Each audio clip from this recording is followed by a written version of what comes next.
چې کوم دي دا رول ریګولیشن دي، د هر سیس خپل قوانین وي، لکه د سکول خپل رول ریګولیشن وي، د کرکټ خپل رول ریګولیشن وي، همدا شان د هر ژبې خپل رول ریګولیشن وي چې دا ژبه به څنګه په صحیح طریقې سره موږ زده کوو. نو د ګرامر ډیفینیشن که موږ وګورو، د دوستانو ګرامر ډیفینیشن موږ دا شان کوو: ګرامر از a rule that tell us how to speak and write language correctly. صحیح ده. نو په ټول انګلیش کې تقریبا 10 لکه نه زیات ورډ په اتو برخو تقسیم شوي دي. دغه د پارټس اف سپیچ پارټس وای حصو ته او سپیچ وای تقریر ته. خو دلته به موږ معنات، نو دلته معنی خبرې اترې دي.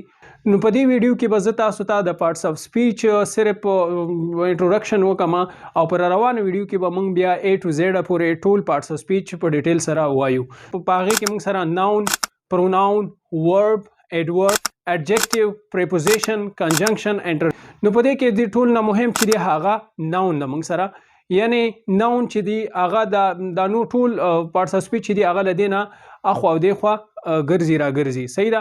نو هغه په ټول په دې کې استعمالیږي، د ناون سره استعمالیږي. نو ځکه ناون چې دا هغه دا ډیر مهم ده. کدی ته تاسو دوستانو ګورئ ناون. صحیح ده. ناون وای نوم ته. په دنیا کې هر چیز خپل نوم لري. صحیح ده. که هغه موږ په سترګو وینو یا که موږ په سترګو نه وینو، د موږ نه پناه وي، نو هر شی خپل نوم لري او هغې ته وایي ناون وایي. د ناون تعریف به موږ څنګه کوو؟ ناون از د نیم اف پرسن، پلیس اور تھنگس. صحیح ده.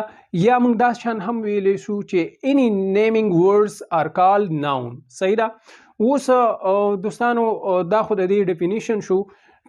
پر ایگزامپل احمد، عمر، علي، دا ټول موږ سره چې دي ناون دي، یعنی نوم دی. صحیح ده. نومونه دي. اوس په دې کې دوستانو که موږ وګورو ایڈجیکټیو چې ده هغه موږ سره یو اسم یا ناون موږ سره څنګه کوي؟ کوالیفای کوي. نو فار ایگزامپل کوالیفایینګ ا ورډ، هی از ا ګوډ بوای. صحیح ده. شي از انټیلیجنٹ ګرل، ورب موږ سره ایکشن ورډ دی. فار ایگزامپل وی آر پلینګ کرکټ. صحیح شو. فار ایگزامپل گو، کم، ریډ، بای. ایڈورب دوستانو دا موډیفای کوي چې او ورب موږ سره موډیفای کوي، یعنی ډسکرایبینګ ا ورډ. هغه لیکل کې هغه لیکل څنګه کوي؟ نو هی از رائټینګ کویکلی، هغه لیکل کوي په تیزی سره. کله هم ال وای په اخره کې راځي، موستلی زیاتره ال وای چې دا راځي په اخره کې د ورب، نو هغه به موږ سره چې ایډورب وي. فار ایگزامپل کویکلی، نیټلی، ایزلی.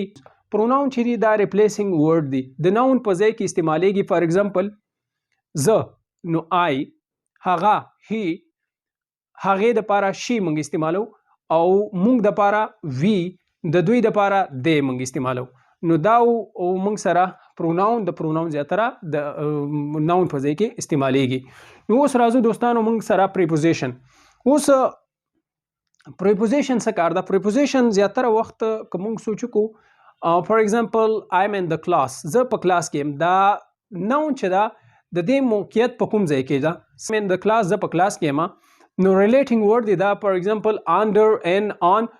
فار ایگزامپل دا مارکر د ما سره اټس آن د ټیبل، دا د میز د پاسه ده. اټس انډر د ټیبل، دا د میز لاندې ده. کنجنکشن چې دی دا کنیکټینګ ورډ دی. صحیح ده. ټو ناونز موږ سره کمباین کوي. فار ایگزامپل علي اینڈ خان آر پلیینګ کرکټ. صحیح ده. انټرجیکشن دوستانو زیاتره وخت د ډیر د خوشحالۍ نه یا د ډیر د خفګان نه زموږ د خولې نه چې څه وځي هغې ته څه وایي؟ انټرجیکشن.